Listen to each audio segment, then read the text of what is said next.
दर्यापूर नगरपालिकेमध्ये आज विधान परिषदेचे आमदार बच्चू कडू यांच्या प्रमुख उपस्थितीत महत्त्वपूर्ण आढावा बैठक पार पडली। या बैठकीला नगराध्यक्ष, नगरसेवक, नगरपालिकेचे अधिकारी तसेच शहरातील मोठ्या संख्येने नागरिक उपस्थित होते। बैठकीदरम्यान नागरिकांनी शहरातील पाणी पुरवठा, स्वच्छता, रस्ते, विकास कामे आणि विविध नागरी सुविधांबाबत प्रशासनाविरोधात तीव्र नाराजी व्यक्त केली आहे। अनेक नगरसेवकांनी सुद्धा स्थानिक प्रशासनाच्या कार्यपद्धतीवर गंभीर प्रश्न उपस्थित करत नागरिकांच्या समस्यांकडे सातत्याने दुर्लक्ष होत असल्याचा आरोप केला। नागरिकांच्या तक्रारी ऐकल्यानंतर आमदार बच्चू कडू यांनी प्रशासनाला चांगलंच धारेवर धरलाय। विशेषतः दर्यापूर नगरपालिकेचे मुख्य अधिकारी विकास खंडारे यांना त्यांनी स्पष्ट शब्दात ताकीद देत यापुढे जनतेला कुठलाही त्रास झाला तर याद राखा, निष्काळजीपणा खपवून घेतला जाणार नाही असा कठोर इशारा दिलाय। आमदार बच्चू कडू यांच्या आक्रमक भूमिकेमुळे बैठकीचं वातावरण काही काळ तापलं होतं। अधिकाऱ्यांना सुद्धा विविध प्रश्नांवर स्पष्टीकरण देताना अडचणींचा सामना करावा लागला। या बैठकीनंतर दर्यापूर शहरात प्रशासनाच्या कामकाजावर पुन्हा एकदा प्रश्नचिन्ह निर्माण झालं असून आमदार बच्चू कडू यांच्या आक्रमक भूमिकेची शहरभर जोरदार चर्चा रंगली आहे। आता प्रशासन प्रत्यक्षात नागरिकांच्या समस्या कितपत सोडवतंय याकडे सर्वांचं लक्ष लागलंय। आता घरं काही ओढून येत नाही। घरकुल योजना असं आहे सर की कोणाला दिलं कोणाला नाही दिलं याची चौकशी मी सांगितली होती, पण काही त्याच्यावर कारण आता माझं लाल पट्ट्याचं आणि निळ्या पट्ट्याचं हे आता लाल पट्ट्यामध्ये देता येत नाही, निळ्या पट्ट्यामध्ये देता येत नाही। काही लोकांना आवडतीच झालेला आहे, खूप आवश्यकता आहे। ते बाहेरचे लोक आमच्या इथे तक्रार करतात। निळ्या पट्ट्यामध्ये किती मला दिला निळ्या पट्ट्यात आणि 2 कदमावर नहीं दिया, म्हणजे आदेश हमको दिया, आदेश हमको नहीं दिया। इसका उत्तर हमने 2-3 बार पूछा, उस पर हमने चौकसी भी बैठा ली है। मेरा अभी 14 तारीख को ये था उपोषण, और उसके लिए उन्होंने मेरे को समझा के नहीं बोला, क्योंकि आदेश हमको दिया सर और वो जन्म नहीं मिला। तो जो विषय आहे ब्लू लाईन आणि रेड लाईनचा, तो अतिशय चुकीच्या पद्धतीने केलेला आहे। 2007 मध्ये पूर आलेला होता आणि 2013 मध्ये ते ब्लू लाईन आणि रेड लाईनची आपल्या डीबी प्लॅनमध्ये हे आहे। आणि जे आपल्या अचलपूरचं जे हे ऑफिस त्यांच्याकडून पत्र आहे की ते सर्वे त्यांनी केलेलं नाही आहे। ते एकदम ब्ल्यू लाईन रेड लाईन जे आहे ते चुकीच्या पद्धतीने केली आहे। आणि आज जर ते ब्ल्यू लाईन रेड लाईन जर केली आहे ते करतात या ड्रोननं केल्यामुळे त्याची पात्रता वाढू शकते। 2007च्या अगोदर कधी महापूर आलेला नाही आहे, 2007च्या नंतरही या दर्यापुरात चंद्रभागा नदीला महापूर आला नाही आहे साहेब। आणि महत्त्वाचा विषय हे आहे की त्यावेळेसच्या तिथच्या ज्या अधिकारी आहे त्या अधिकारीच्या चुकीच्यामुळे रात्री 12 वाजता एकदम 400 मीटरपर्यंत 4 मीटरपर्यंत त्याची पाण्याची जे हे आहे ते सोडण्यात आली होती, म्हणून एकदम नदी पात्राच्या बाहेर पाणी आलं आहे। शेत आपल्या आलेलं आहे। तुम्ही काय करा, घरकुलाचे 3-4 प्रकार असतो। एक आहे स्वतंत्र घरकुल आहे, त्याच्या नावानं आहे। कधी कधी वडील मेला म्हणून PR कार्ड त्याच्या नावानं झालेलं नाही, असे तुम्ही वर्गीकरण करा, फॉर्मेट कर। तुझं काय नाव आहे? हां, मला फॉर्मेट करून मला व्हॉट्सअप कर माझ्या कोणाच्या पेकडे।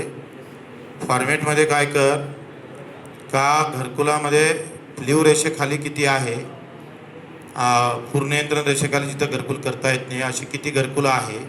दुसरं असं का अतिक्रमणमध्ये किती आहे, ज्याचं नियमाकुल करावं लागतं। तिसरं असं का वडील मेला पण आता त्याच्यात वाद आहे, त्याच्या भावाचे आहे, 2 भाऊ आहे, 3 भाऊ आहे, असे प्रकारचे घरकुलाचे लोक किती आहे। आणि जे क्लिअर कट आहे आणि जर अतिक्रमणमध्ये असेल तर अतिक्रमणमध्ये नियमाकुलचे आपण प्रस्तावित केले का नाही केले असेल तर सगळे केले का? सगळेच केले, एकही घर सुटलं नाही।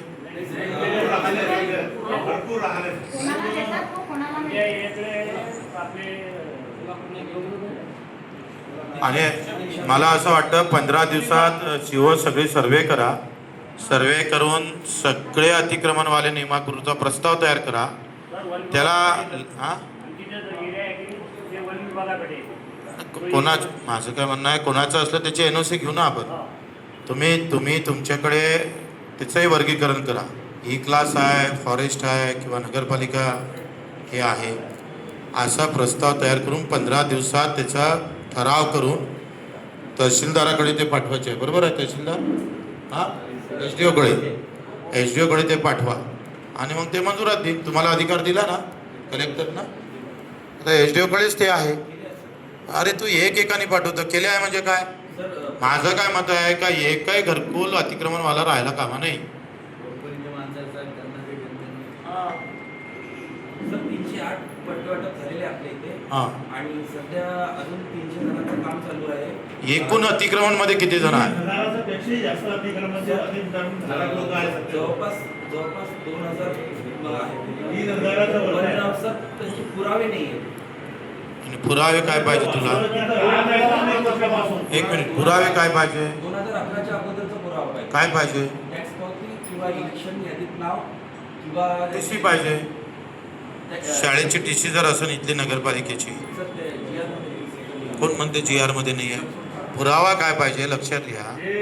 हे बघा, राशन कार्ड असेल, मतदान कार्ड असेल, टीसी असेल. टीसी असलं म्हणजे आपल्याला काय पाहिजे आहे का, जर तो नगर परिषदच्या शाळेत शिकला, त्याचे वडील शिकले असेल, तो काय अचलपूरला येऊन शिकत होता का इथं? पुरावाच ना तो. त्याच्यानं तुम्ही गव्हर्नमेंट कधी एखादं जर नाही लिहिता एखादा शब्द चुकला किंवा ते नाही लिहिले आलं का हा पुरावा पकडू नये, तर तुम्ही थांबायचं असते का? उलट आपण पत्र द्यावं लागतं का हे 4 पैकी जरी नसले तरी इथे टीसी त्यांची आहे, ते कन्सिडर करावं. तुम्ही कसं आहे, तुमचा पगार घेताना तुम्ही बरोबर काही तंतोतंत पाहत नाही, आणि गरिबाचं काम आलं का बरोबर थर्मामीटर लावतो. असंच करतात भाऊ. असं करू नये, असंच करतात. असं करू नका. आणि शिव तुम्ही 15 जास्तीत जास्त 1 महिन्याच्या आत कोणत्याच गोष्टीचं ते उत्तर SDO ठरवण ना. माझं काय म्हणणं आहे, तुम्हाला प्रस्ताव पाठवायचा आहे, तुम्हाला तिथं मान्यता द्यायची आहे का? कोणाला मान्यता द्यायची आहे हे त्यांचा विषय आहे. तुम्ही नगरपालिका म्हणून तुम्ही रेटून ठेवलं पाहिजे, नाही हे साहेब करायला लागते. पण तुम्ही कसे आहे, तुम्ही झाले नवरदेवाचे बाप, हे बरोबर नाही आहे. अच्छा, तू काय त्रुट्या काढणार आहे? काढन ना, ते SDO काढन ना. तू कशाला इतकं अंगावर घेऊन राहिलाय? तुझी त्रुटी काढू काय मग? हे चांगलं नाही आहे. या पद्धतीनं काम करत असाल तर हे पहिली मीटिंग आम्ही सहन केलं, पण दुसऱ्या मीटिंगला अशा प्रकारचे बिनबुडाचे हे देऊ नका. उलट आपण त्याला मदत केली पाहिजे. समजा तो 2011च्या मध्ये असेल आणि काही पुरावा नसेल तर आपण शोधलं पाहिजे. काही आपणही मदत. तुम्ही काय करताय आता, टॅक्स पावती मागता. कोणाला मागतं टॅक्स पावती? त्या अतिक्रमणवाल्याला. टॅक्स पावती कुठं असते रे? कुठं असतं? तुम्हीच लावली तर काय फरक पडते? तुमचं कसं आहे, नगरपालिकेनं टॅक्स पावती माणसानं काढा, ते तुमच्या दप्तराला लावा, आहे तुमच्या इथंच. म्हणजे बामणाच्या हातून शेंदूर लावण्याची गोष्ट आहे का ती? माझं म्हणणं आहे का जेवढे नावं आले असं टॅक्स पावती का तर पाहून घ्या, मिळा त्याच्या मागं, लावा ते. म्हणजे असंच आमच्या इथे तो ग्रामसेवक असाच होता, म्हणजे 8 पाहिजे, रहिवासी दाखला पाहिजे, आणि त्याचं काय म्हणतं टॅक्स पावती पाहिजे. म्हटलं हे 3ही गोष्टी कुठं आहे? आणि आमच्याच कार्यालयात आहे. तू का लावत नाही? हो देवा. हां, असं करू नका. खंडारे साहेब तुमची पहिली नियुक्ती आहे? हां, शिव म्हणून पहिल्यांदा इथं आले का? दाढीवाला माणूस आहे, एवढा थंड कसा काय? हा, त्याला स्टाईल शिवाजी महाराजची आहे, काम झाला याच्यावर आहे. हा, असं करू नका. दाढीची तुम्ही मान राखा थोडस.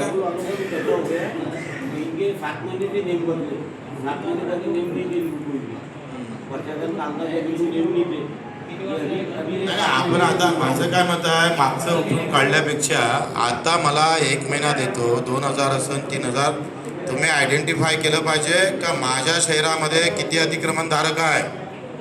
माझ्या शहरामध्ये PR कार्डच्या अडचणी असणाऱ्या, वडील मेला पण वारसदारांना ते लागले नाही, ह्या अडचणी किती आहे. आपण चांदूर बाजारला काढले होते ना देशमुख, या पद्धतीत त्यांना सांग आणि ते तशा पद्धतीनं कर. पुढच्या आणत अशी तू महिमा ऐकणार नाही. सगळं वर्गीकरण व्यवस्थित 1 महिन्यात झालं पाहिजे. आपल्याकडे पुरा डेटा असला पाहिजे का इतके माझे अतिक्रमणमध्ये आहे, एवढे निळ्या रेषेच्या आत आहे, एवढे PR कार्डचे प्रॉब्लेम आहे, वारसदाराचे प्रॉब्लेम आहे, हे सगळं क्लिअर कट असलं पाहिजे जे गरिबाचे घर आहे. बरोबर ना? ते सगळं क्लिअर कट एका महिन्यात मला करून द्या. आम्ही ऐकणार नाही. ते कोणती एजन्सी आहे त्याला तालावर लावा. सर 2-2, 3-3 थैल्या दिल्यानंतरही इथं गहाळ होतात ऑफिसमधून.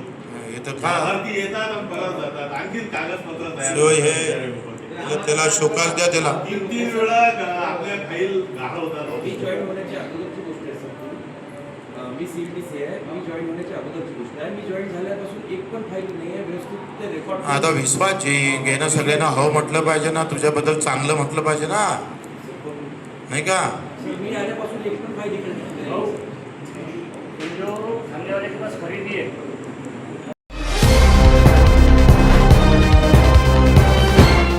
पाहत रहा फक्त जनविकास न्यूज, सत्य, संघर्ष आणि जनतेचा विश्वास.